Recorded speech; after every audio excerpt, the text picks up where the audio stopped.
So I think we'll go ahead and get started. Thank you all so much for joining us. We truly appreciate your time.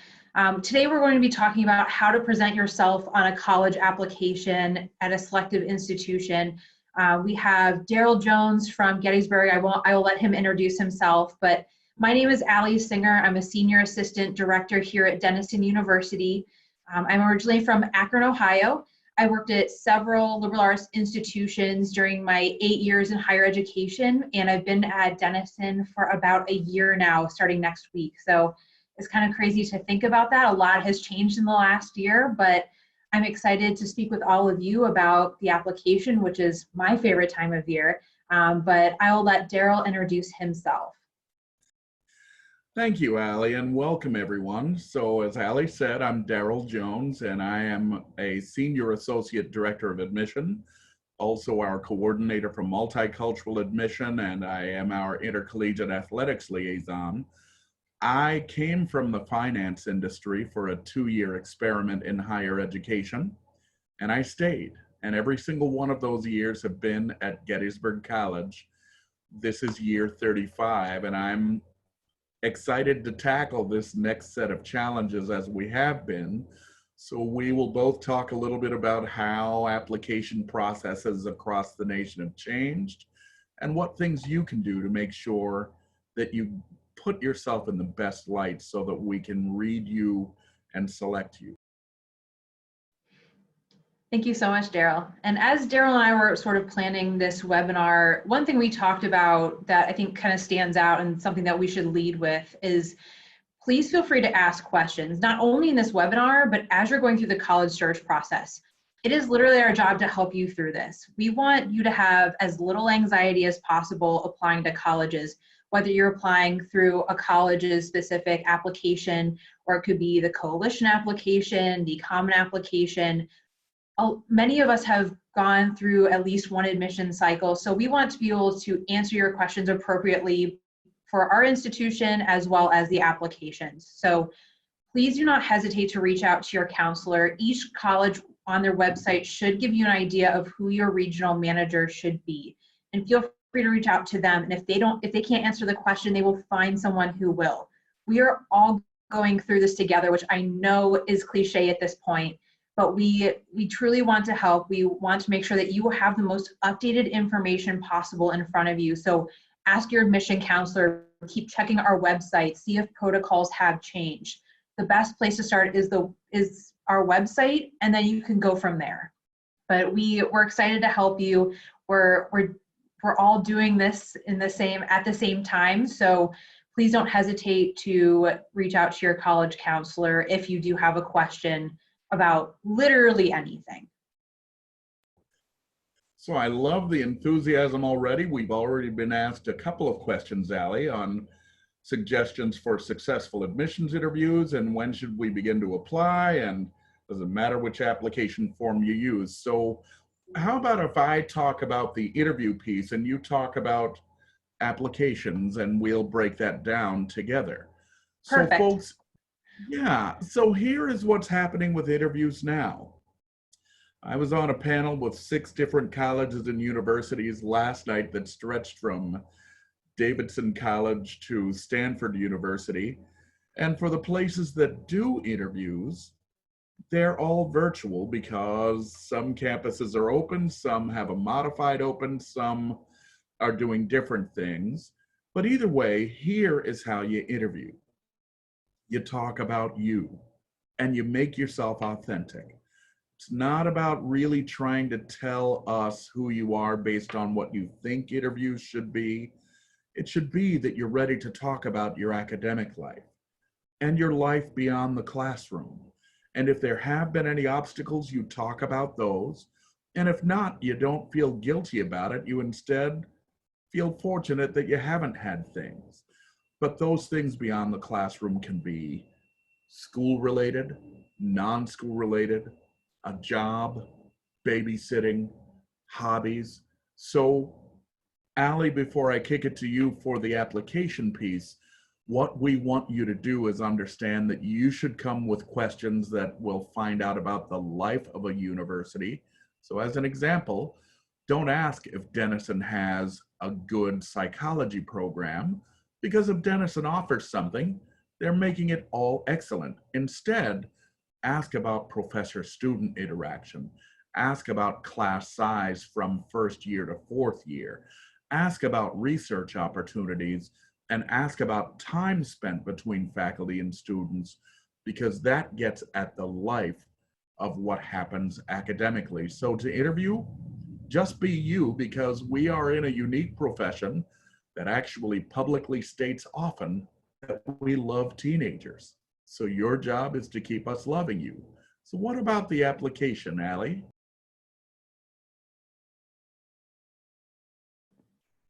There are a couple things we like to talk about in terms of the application process. So kind of, I see that some of your questions, so you're all kind of pumping me up for my favorite part of this. But in terms of the application, academics, I think, really stand out to us most. In terms of increasing your rigor over 4 years. We want to see that you've challenged yourself appropriately and that you're ready for the curriculum of that particular college on day one. So whether your high school offers the APs, the IBs, the honors courses, we want to see that you've challenged yourself in the context of your high school, and you can take what you've applied in the classroom and really bring that to whatever campus, university, institution that you decide to attend. We have a question about when you should apply. So the applications typically go live beginning of August for most places. So you can start writing those essays now, which I know you're really excited about. I will talk about essays, don't you worry. But we also want to make sure that you're applying to the right areas. So when it comes to early action, early decision, regular decision, those pieces are all a little bit different, and each college offers something a little bit different. So know your terminology. So first of all, early decision is that binding contract. You will come to Denison, Gettysburg, if accepted. After that, you are committed. Yay for the big red, right? We also have the early action option. And this is helpful for colleges if you want a reply back quicker, but you do not want that binding contract. Early action is a little bit faster for students. We personally do not offer it. Does Gettysburg offer that option, Darryl? We don't. But make sure you're looking online and know the difference between early decision and early action. You also have the regular decision option where you're looking at a couple colleges, but maybe Gettysburg is on the list.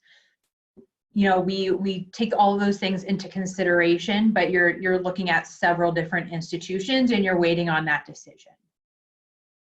So kind of going back to the application in general, when you're looking at your academics, make sure that you're challenging yourself appropriately. So you're not, what we see in students is that they might burn out because they've taken so many higher level classes, and by the time they get to college, they're a little bit panicked and they're just so exhausted from taking all these higher level classes. So make sure you're talking with your counselors, your teachers, your family, but also look internally and see what is appropriate for you to take.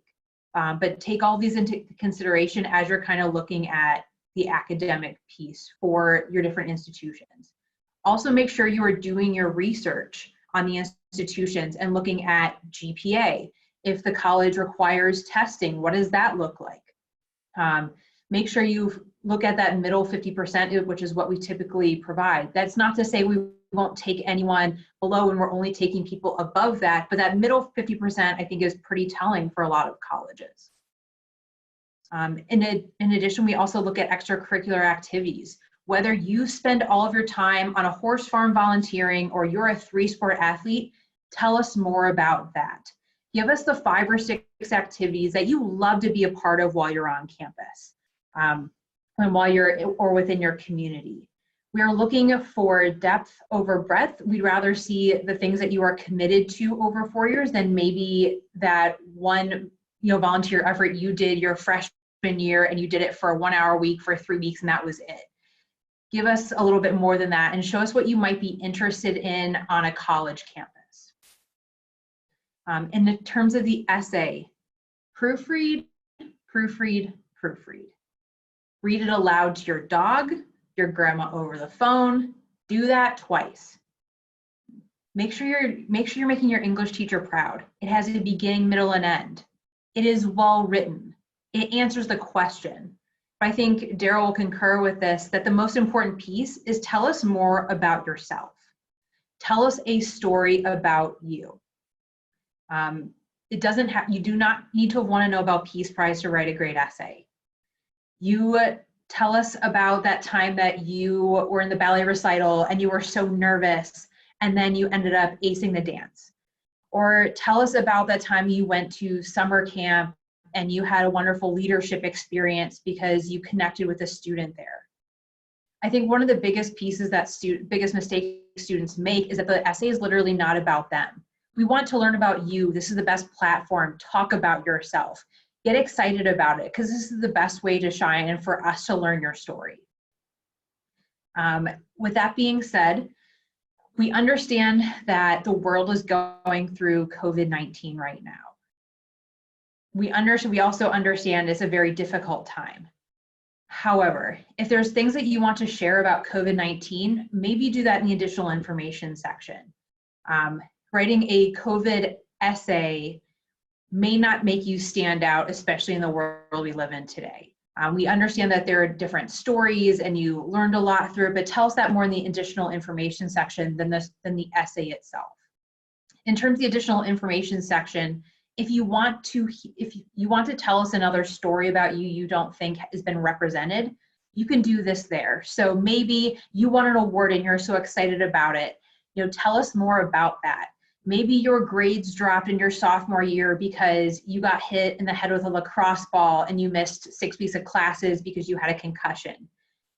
Give us more context. The more information we have on a student, the better idea we have of who you are as a student. Obviously, this is what you're comfortable with. However, we do want to make sure that we have the idea of the entire student.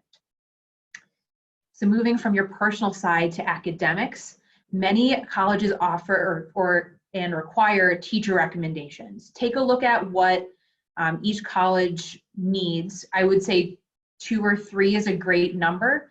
They must be from core classes though, so math, history, science, foreign language, or English. But we do want to make sure that we understand who you are in the classroom. I would also recommend that students ask someone who you've had maybe sophomore or junior year, who has seen growth, maybe has had you multiple years. Students will ask their senior year teacher who this is their first experience with them, so they don't know them as well. So it's a little less in depth. Have someone write it that has seen you maybe for an entire year or you've built a relationship with. Also, don't be afraid to ask someone, maybe you struggled in their class and you were able to persevere and earn that B+. Because they've seen that struggle, they've seen you come in for extra tutoring, ask those questions in the classroom, and they can be excited about your growth as a student and as a person. Darryl, is there anything that I missed in terms of the application? You were amazingly thorough, and as I'm watching some of the questions, I can inform people about ways to look at a few things. One is, what's most important? And the frustrating answer is all of it. So the reason why we ask for all the things that my friend Alee just talked about is that we care about all of them, and we're not really looking, I'm trying to find my cool visual aid, Alee, but I think I removed it from the room. Oh no. I know. We're not looking at these components as separate things. We're joining them together almost like the Olympic ring. So we're looking for overlap between your high school counselor recommendation and teacher recommendation, what you commit to outside of the classroom. And there was a question, and I'll just remind people to put the questions into the Q&A and not the chat box, please. But there was a question about, what do I look like compared to other people if I only do sports? My friend, there is no only. Whatever it is that you do that you've committed to is important to us. So it's not about trying to please us by ticking off the right boxes. It's about being you, so that if you're an athlete or into theater or into community service, or you babysit or do anything else. You're just you. So we're building a community out of whatever you tell us, which means you shouldn't try to think of the typical college applicant. You should just be who you are. There was another question about what we find out about people and how we look at that curriculum that you so well described. For those of you that are students, we will get a profile from each of your schools that tell us what number of AP or honors or zero courses of that sort that you might have, and also whether or not there are limits. So we're not in the business of comparing high schools either. We're in the business of finding out what you've done as far as what you've taken advantage of that is offered. But Alee, if you could talk a little bit about, as an example, how you at Denison view the multiple schools piece. I know that we at Gettysburg and several colleagues will want the reason that you switch schools. Some, it's as simple as we moved. Some, it is the school stopped offering the things that I needed in the way of courses or activities. Some might be a disciplinary issue, which is obviously the bad one, but how does Denison view the school switch piece? We view it very similarly to you, Darryl. We just want a little explanation on why you're moving schools. So whether that maybe a parent has a new job and you moved, which is totally fine. So what we'll do is we'll ask for the student to submit both school profiles. If it's 3 schools, 3 school profiles. We want to get to know the student through their academics, and we know it can be difficult on the student to be transitioning, 2 or 3 times, whether it's a move or maybe they found the curriculum wasn't a best fit for them, whatever it was. But we do want a little bit more of just, I moved schools. We want to know a little bit more about, the student's choice or what was going on in the background, just giving us a little bit more information. It kind of goes back to that context piece of letting us know who you are as a student and kind of what that experience has meant to you over those 3.5 years. So there was another great question that I saw about how we view certain character traits possibly being more important because the GPA and testing might not be reliable. Well, first, I will tell you the GPA is reliable because if you are a rising senior, as an example, you spent 2.5 years pre-pandemic building your GPA. So that's built, and whatever happened in the spring, whether it was pass, fail, or the grading scale changed, again, high school counselors will tell us that. But absolutely, the GPA is reliable because most of the time you've spent has been pre-pandemic if you're a senior. If not, we hope that at some point, if you're a sophomore or in your first year of high school, that things will maybe return to normal. But either way, what the school gives us as far as your GPA, there's a rationale for it, and we will accept that rationale and that GPA. Lots of places regarding testing have gone test optional. Gettysburg happens to have been test optional since 2007. And how about you at Denison, Alee? What are you doing with testing? We've been about the same way. We've been test optional for about 12 or 13 years now. So we don't require testing. If you would like to submit it to us, that's great. We'll take a look at it. But if you don't submit it to us, we aren't hunting for it in the reading process. We would much rather see that 4-year transcript over one Saturday morning where maybe you had the flu, or maybe your cat ran away, or you're just not a great test taker. We are much more concerned with the transcript and what that looks like. Yeah, so I'll repeat. We get it. Testing is a day if you did take it, and school is 9 months. That's always going to be a priority. And if you're missing testing, Denison and Gettysburg aren't new to reading people who don't have testing, but we're not grade optional. We want you to be a great and competitive student too. So the character traits we want are the positive character traits you have. Not everybody's going to have the same ones, which is how we build variety. So some of you are more mature than others. Some of you are more independent than others. Some of you are more creative than others. Some are more athletic. Some are more serious. We love all of those. So as long as it's a positive trait, just value the one that you have, which again will be referred to in recommendations, because that gives us the variety to build a community. Imagine how bored we'd be if every single application looked exactly the same because everyone did the same activities mix and had the same personality traits. It's not how we do it. So in selective admissions, here's the truth. If you all start going on to websites that say, here's what's been successful, you will all look the same and cancel each other out. So you might hear us say this pretty often, just be authentically you and allow us to make the selection and don't cancel yourselves out. If you can think about this process as not trying to please us, but instead trying to represent yourselves, you will do it the right way.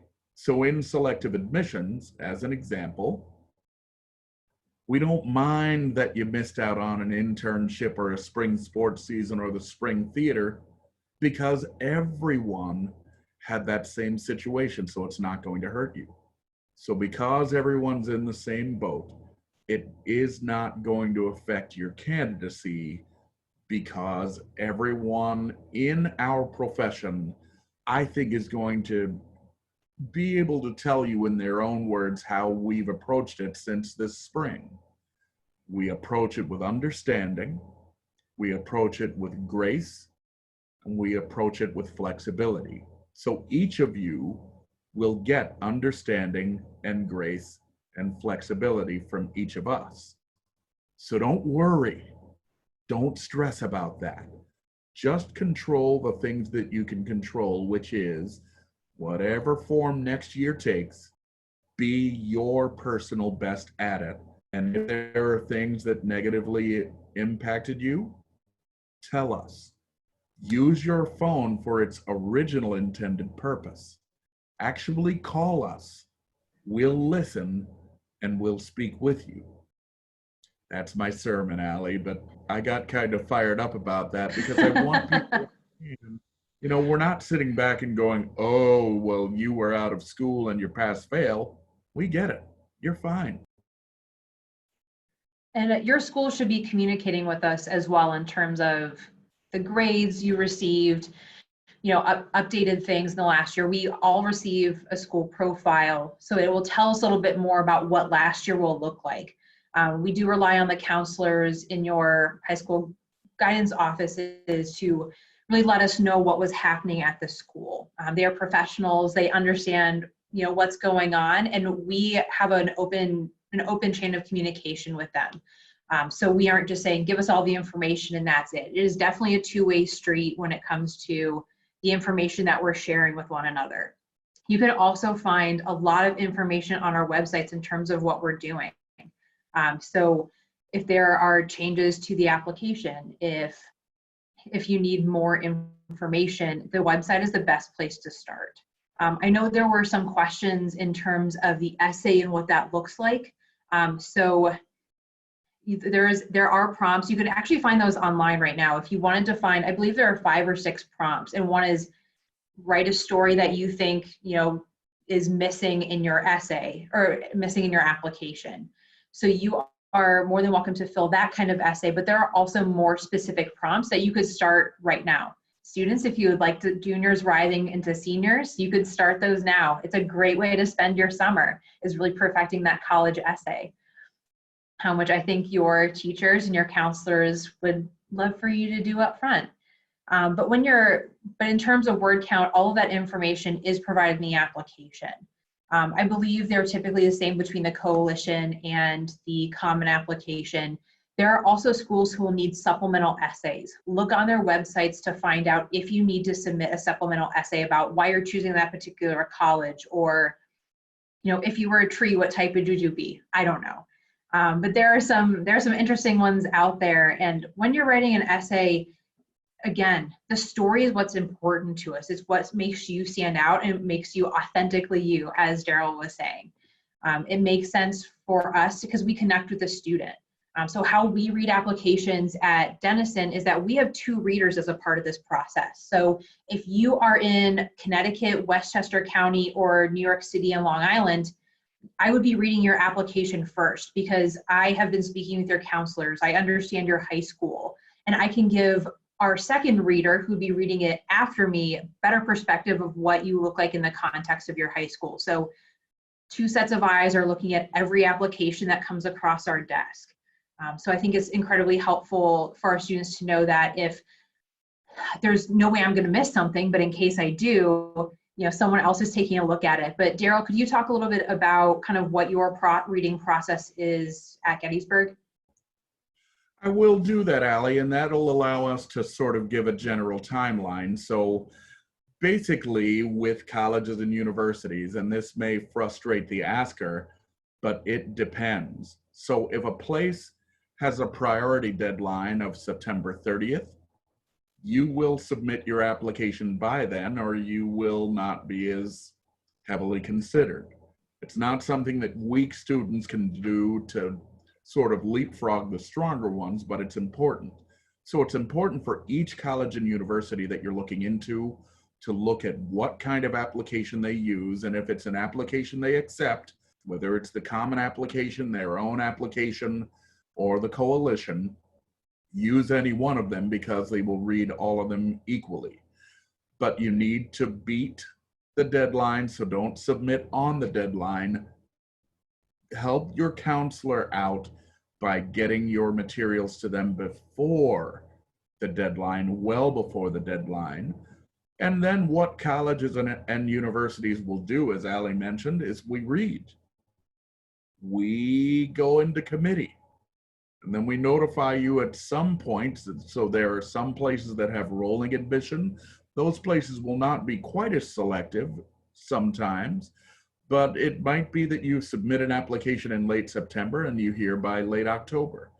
Most of the rest are doing some sort of November deadline for early decision with a 1 month or so turnaround. Again, Alee talked about this. And then in the winter, if there's early decision round 2, same deal. And with regular decision, the notification is all about what the college or university's priorities are, which will be from mid-March to April. But with us specifically, we begin reading our early decision round 1, folks, right on November 15th, and we finish and notify you by December 15th electronically. We do the same with round 2, which has a 2-week turnaround between January 15th and February 1st. And then the interesting part about our regular decision is we notified all of our regular decision people of their decisions on Friday the 13th. And that is precisely when everyone in Pennsylvania found out that we all needed to grab what we liked and get off campus immediately. So we are all in the business of making sure, so this is not just Gettysburg, but you get the information you need. We're constantly updating you on where we are in the process. We're making sure that if you've forgotten to file a financial aid form, that we have you file it, but you have to obey deadlines. And then we notify you of your decision at the same time. There was a question about international students. There are a number of colleges and universities that do give aid to international students. We happen to be one. But again, it is a competitive process. So you absolutely, if you think about the title of the webinar, it's not about everybody gets in admission. It's about highly selective admission. So unfortunately, not everybody is going to be admitted who is a great applicant, but that's not a reflection on you. That's a reflection on us. What you need to do again, and I will say it again, is be authentic and not try to game the system, because we are all pros and we have seen every single trick. in the book. But if you could share a little bit about your perspective, Alee, on like a regular day in committee. What are you doing? How many hours are you spending? What things really grab your attention when you and a partner are reading? What's the thing that makes you say yes to a person? Oh my goodness. It kind of depends on the student, to be honest with you, Darryl. So when we went into committee, this was kind of our pilot year for committee, to be very honest with you all. So we are still kind of figuring out our system and what that looks like specifically for Denison. However, we set aside, I believe it was 5 hours every Wednesday to go through committee and to discuss students that, were maybe, for lack of a better term, kind of on the bubble for us. So here's what I saw as a counselor. Maybe someone else in our office was like, well, here I'm seeing kind of something different. And then we talk about it. So instead of meeting one-on-one, we meet as an entire group. So between the Zoom session and having the application is literally pulled up the screen, and we kind of walk through it and talk about the student. So it's not just, 10 minutes of reading the application, we move on. It's, us having this thoughtful discussion as a group of 12 of us. Okay, here's what we're seeing in terms of the academics. What does that look like? Okay, well, how engaged are they? What could they be a part of on campus? What is the counselor recommendation saying? How do the teachers feel?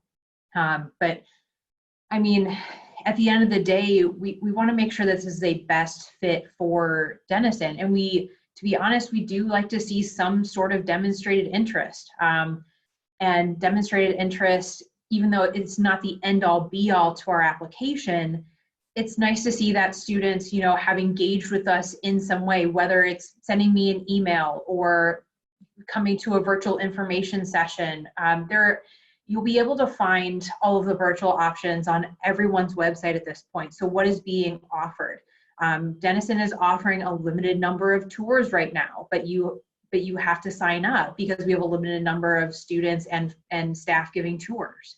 But we also have virtual information sessions, a virtual tour for our students if you can't make it to campus, but show us that you want to be engaged with us in some way, whether it's replying to an email or submitting an application, which is the best way to show that you're interested to us. So further along in the fall, we know you're excited about Denison if you've submitted an application, which I think is, the first big step, but we also, there are other little ways to engage with us. And I think that's going to become more important as we kind of enter the fall as a COVID institution, right?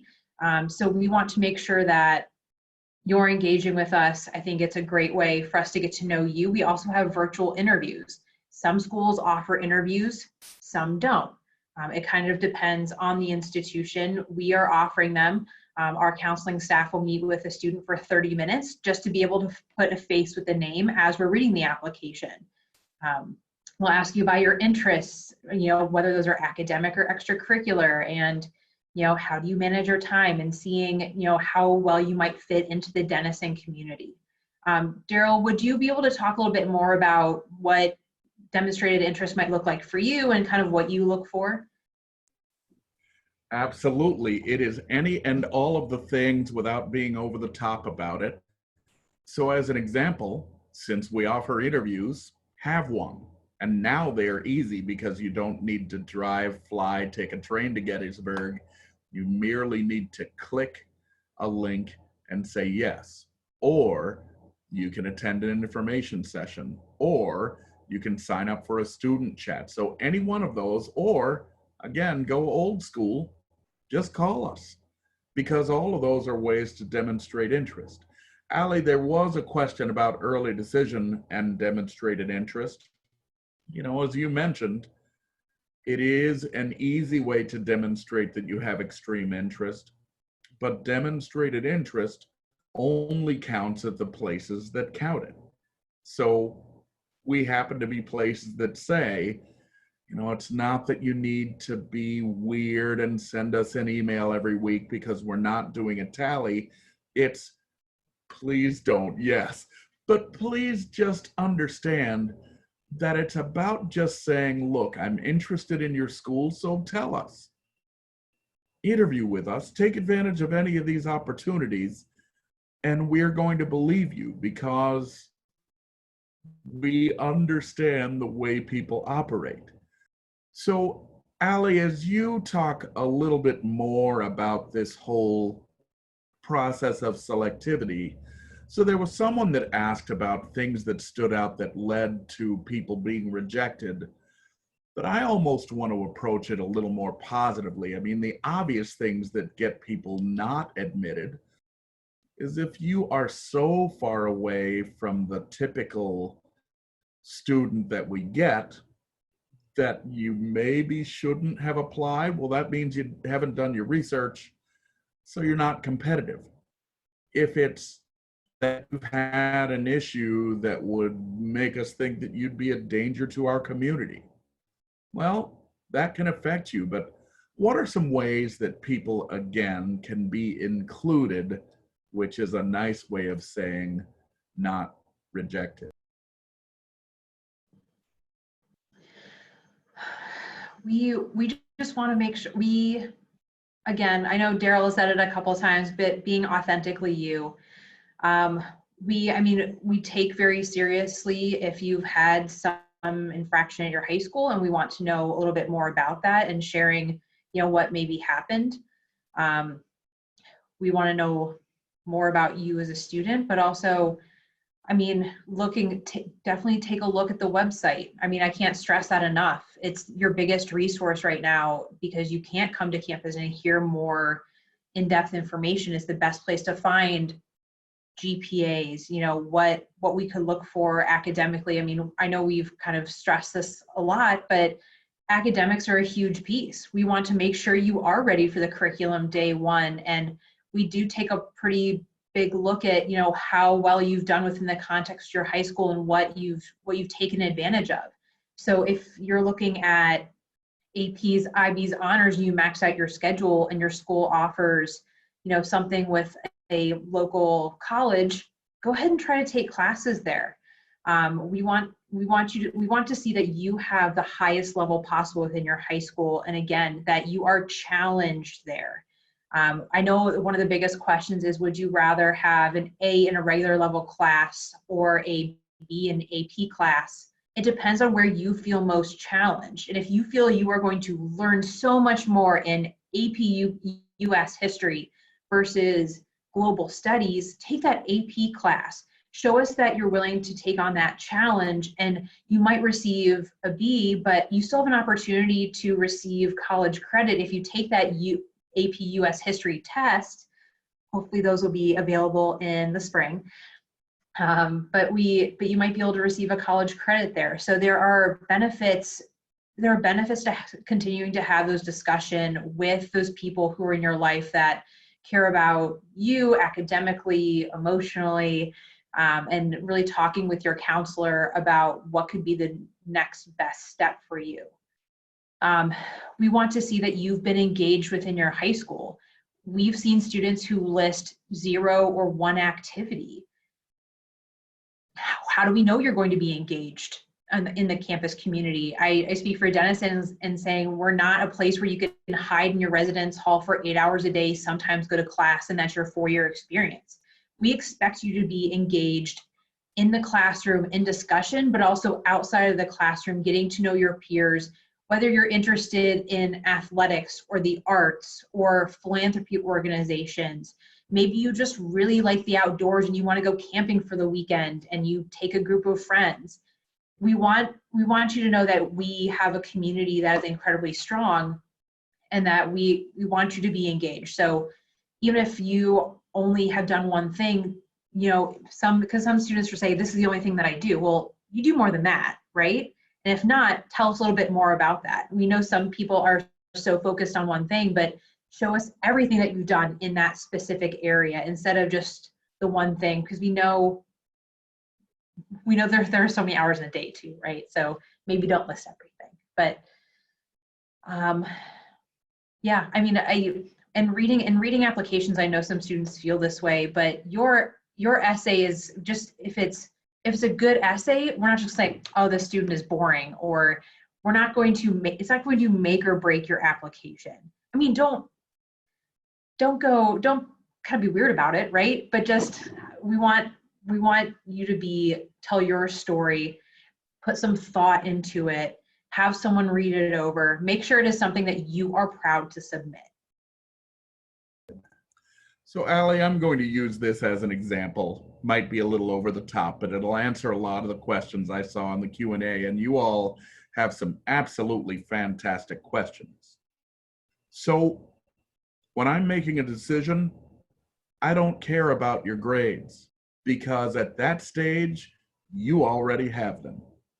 So for Denison, for Gettysburg, for many other institutions, it's over 90% of the students who are academically fine enough to do the work, and we absolutely know that.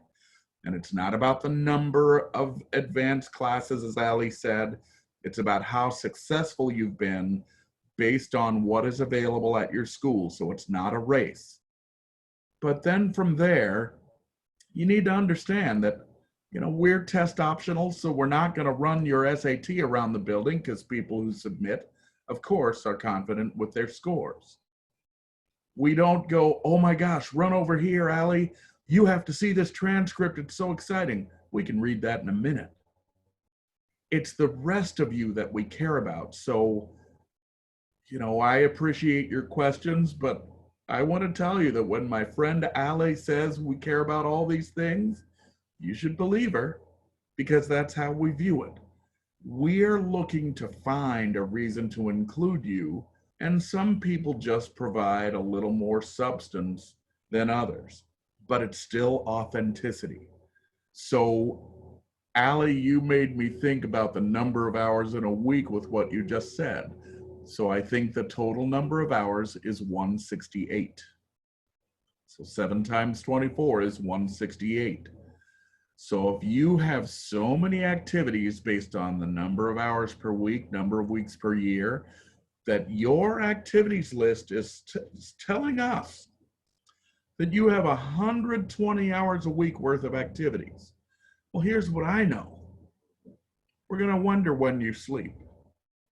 We're going to wonder how many hours you do or don't spend in school. We're going to wonder what you do to eat a meal every once in a while. So don't stack your resume with things that you don't like. Do things that you like and allow us to supply the community building. So for those of you who are counselors on this call, or teachers, or parents, it's like a jigsaw puzzle. When we enter this idea of building a first year class, so if we're looking for 670 to 700, some pieces are going to look really similar. Some are going to look vastly different, but we put them together based on what we want. So it's not about having the right activities, it's about having your activities. As an example, if you're an extremely talented oboe player, but a conservatory already has 5 of them, it's not going to help you. If you want to do something new because you just want to do something new, we're okay with that. But don't do new things to build a resume, because we will wonder about one particular word, and that is commitment. For the amount of time you do anything, we're looking for commitment. We're looking for stamina. We're looking for mental toughness. Anything else is a detriment to your candidacy. So keep in mind, we're looking for reasons to admit you. You just have to provide them, and that gives us the best chance to read. And just as Alee said, in more than one set of eyes will see your application, so we're not going to miss anything. Now, Alee, did you see anything in the Q&A that we didn't quite address, or things that we need? I was kind of looking back through. I think we answered most things about essays. We had one recent that talks about kind of the interview process. I think one interview is enough. If you feel so compelled to do more than one, you're more than welcome to do so. But we typically prioritize students who haven't had an opportunity yet to speak with them. But another great way to chat with someone at an institution is maybe meet with an alumni in your area. Some schools will have an opportunity to meet with an ambassador in their area, or just chat with someone a little bit more about their experience at a particular institution in an interview type setting, so they can learn a little bit more about you as well. But for right now, I think we tend to prioritize someone who has we recommend only one interview, I guess is what I'm trying to say. We don't feel that you need to do more than that, but if you feel compelled to do so, you're welcome to sign up maybe in a different avenue. And we're with you, Alee. One interview is the interview you have. So if interviewing worries you, then it's not time for you to have them yet. You can this is maybe some weird advice, Alee, but interview with a college that you don't necessarily like right now, because you might end up liking it, but it at least gives you practice in saying, I need to describe my life academically. I need to describe my life beyond the classroom. I need to describe my life with special circumstances. But doing more interviews, to me, is like adding activities that you don't like. It is totally unnecessary. And so what I ask you to do, my friends, is just follow our directions. So if a college wants you to have more than one contact, do it. If not, one is enough. If a college wants 2 teacher recommendations versus 1, you need to supply 2, but you don't need to supply 10. You'd be surprised at the number of people who just don't follow directions, which makes them stand out in a negative way. So just keep it simple, follow directions. There was another question in there, Alee, about the number of words. Follow the directions and you won't make a mistake. Now, if a place asks for 600 and you supply 200, that's probably too few. But you don't need to write each paragraph and say, oh, I'm going to get to 599 and stop. You need to just tell your story, and then edit it back to the right number of words. But it's still about just being authentic. Absolutely. And I think that's kind of our theme for this evening, is the authenticity of the application, and just let us know about you. I mean, we keep going back to that, but it is the truth and we mean it. And you will find the place you're meant to be, which also is, is part of my story as well. To be really honest, I was a transfer student, and that's okay, right? But you're going to find where you love to be. And we want to help facilitate that. And the application is the place to start. But Darryl, was there anything else that we missed, we didn't add? We have a couple more minutes for questions. If you have anything else that if you'd like to answer. If we did not answer your question, we are happy to contact you via email and talk a little bit more about that. Yeah, I mean, there were lots of great questions again in there, and thank you for all of them. As I just scan a few, a lot of the questions are about trying to figure out the game of admissions, but it's not a game. It is, and I'll say it one more time, just about us understanding who you authentically are so that we can build the class. We see right through anything else that is different. Lots of colleges and universities do accept dual enrollment classes, but in many times you have to ask the individual college or university whether it needs to be on an actual college transcript. It maybe has to be taught by a professor, whether it's virtual or not. If you've withdrawn from those classes as one questioner asked, you should have an explanation for that, because we want to know that you've challenged yourself appropriately. If there are issues that led to you saying, I want to try this and it didn't work out, it's okay, because you're human. Just give us an explanation, again, which could come via email, the phone, the additional information part of an application. that allow us to do the thinking. You just need to spend time being high school students, working with your high school counselors, and following only the advice of your high school counselors, because they are the ones who know exactly what they're talking about. Yes, your relatives, your aunts, your uncles, your grandparents, your neighbors might have gone to college and they might have great advice, but the greatest advice comes from people who are current in the profession. That's your high school counselors, and that's certainly the admission professionals at the places at which you are looking. And I'm going to make that my final comment, Alee, because honestly, in our world, we know how important those high school counselors are. We know how hard they work, and we know their level of expertise. So I just encourage all of you who are parents and students to work with them and understand that they are trying to help you. Absolutely. And many of them have worked as college counselors, so they've seen our side of the desk. So they are incredibly knowledgeable. I just echo everything Darryl just said. They are the people who know the process best. So please listen to them, take their advice. They're excited to see you take that next step, and they have your best interest at heart. So please listen to them. But on that note, I think we are going to end our webinar. But again, if you have any additional questions, please don't hesitate to reach out to either of us.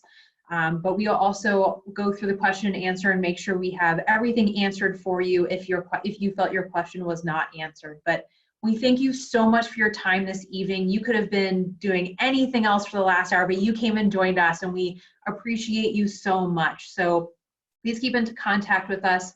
We're thrilled, students and parents, to have you hopefully a part of the incoming class, and counselors. Thank you so much for your time. We truly appreciate everything you're doing in your high schools.